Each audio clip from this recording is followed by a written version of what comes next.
Assalamualaikum warahmatullahi wabarakatuh. Perkenalkan, nama saya Celenora Zafira dari kelas 5 Kali ini saya akan mempraktekkan percobaan 1. Alat dan bahan yang diperlukan: 2 buah pensil, penghapus pensil, peraut pensil, dan buku catatan.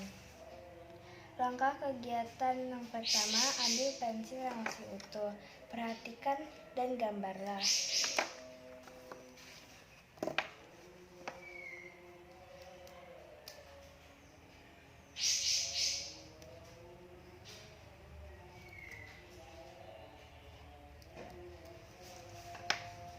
Kedua, dengan menggunakan penyerut pensil, rautlah bagian ujung pensil hingga dapat digunakan untuk menulis. Perhatikanlah, gambarlah, dan bandingkan gambar ini dengan gambar pensil yang utuh sebelumnya.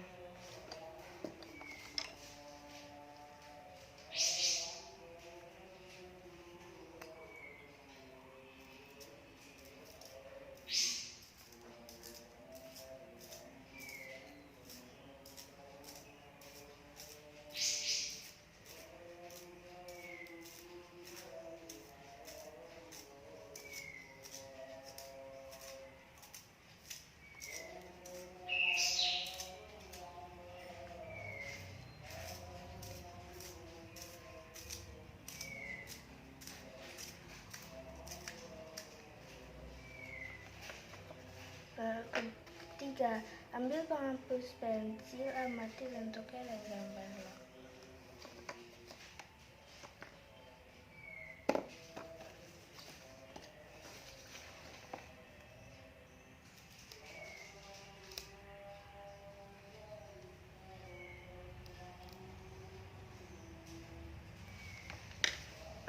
Ambillah penghapus pensil, amati bentuknya dan gambarlah.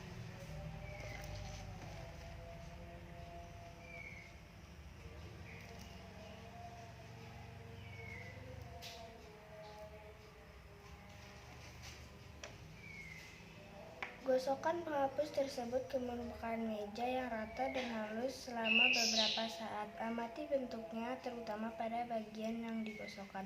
Gambarlah dan bandingkan dengan gambar sebelumnya.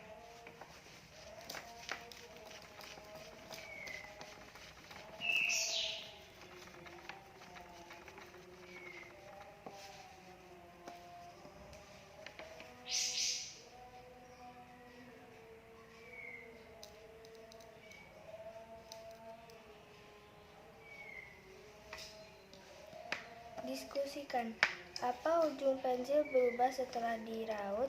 Ya, setelah diraut berubah menjadi runcing. 2. Apakah ujung karet penghapus pensil berubah bentuk setelah digosokkan? Ya, berubah bentuk setelah digosokkan. Apa kesimpulanmu? Suatu benda padat dapat diubah dengan perlakuan tertentu seperti diberi panas, diberi tekanan yang tinggi, atau diberi perlakuan secara fiksi. Menggunting, menekan, melipat, dan menyobek. Percobaan kedua, alat dan bahan yang diperlukan: gelas yang diisi air 3/4 tinggi gelas, wadah lain yang transparan, nampan atau papan kayu.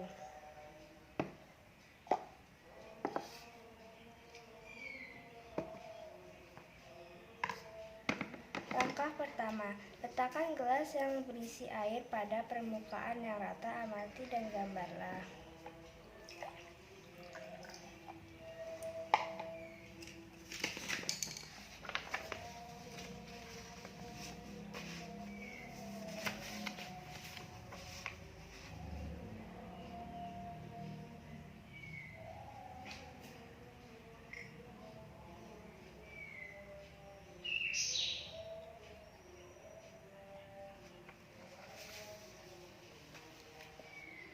Letakkan gelas tersebut di atas nampan atau papan kayu. Perlahan miringkan nampan atau papan kayu tersebut dan jagalah sampai isi gelas tumpah.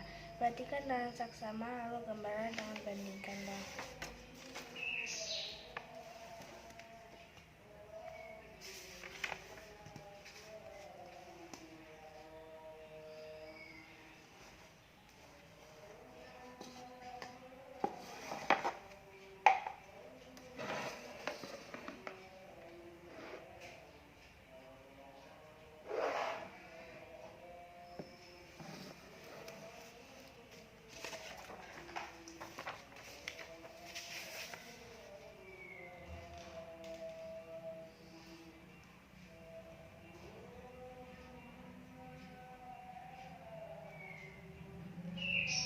Ketiga, pindahkan air di dalam gelas dan wadah yang lain. Perhatikan apa yang terjadi dan gambarlah.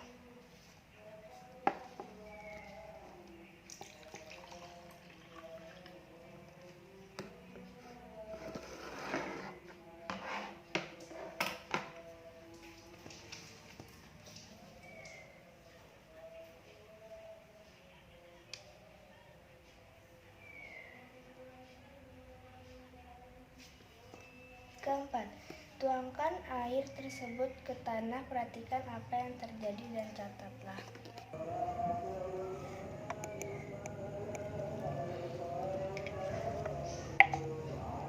Ini dia gambaran.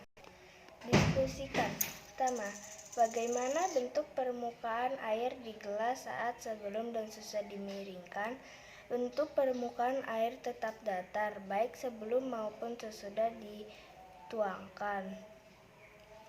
Air jika dituangkan ke dalam wadah maka bentuknya mengikuti wadah. 2.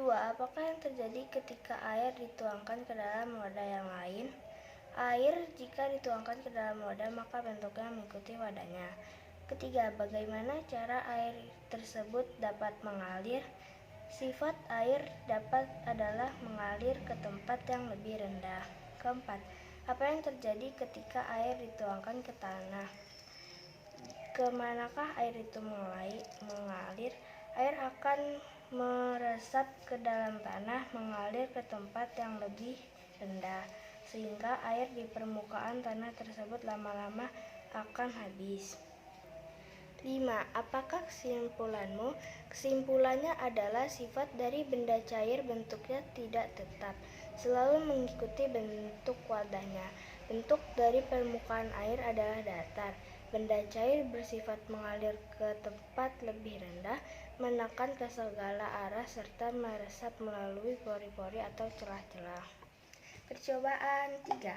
Alat dan bahan yang dibutuhkan: gelas plastik, ember, air, dan buku catatan.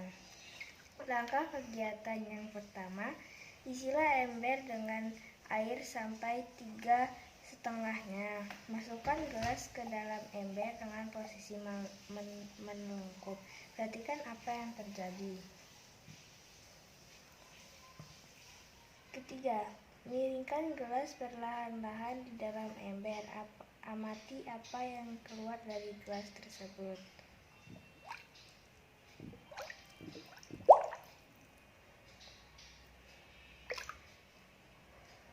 Diskusikan. Pertama, apa yang terjadi pada saat kamu membenamkan gelas tersebut? Mengapa? Gelas akan terangkat kembali karena mendapat tekanan atau dorongan udara yang terperangkap dalam gelas. Nomor 2. Apa yang terjadi pada saat gelas dimiringkan?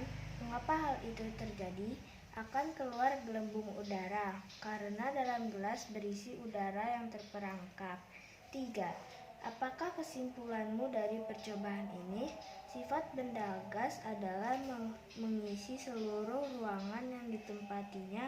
Benda gas menekan ke segala arah. Terima kasih. Wassalamualaikum warahmatullahi wabarakatuh.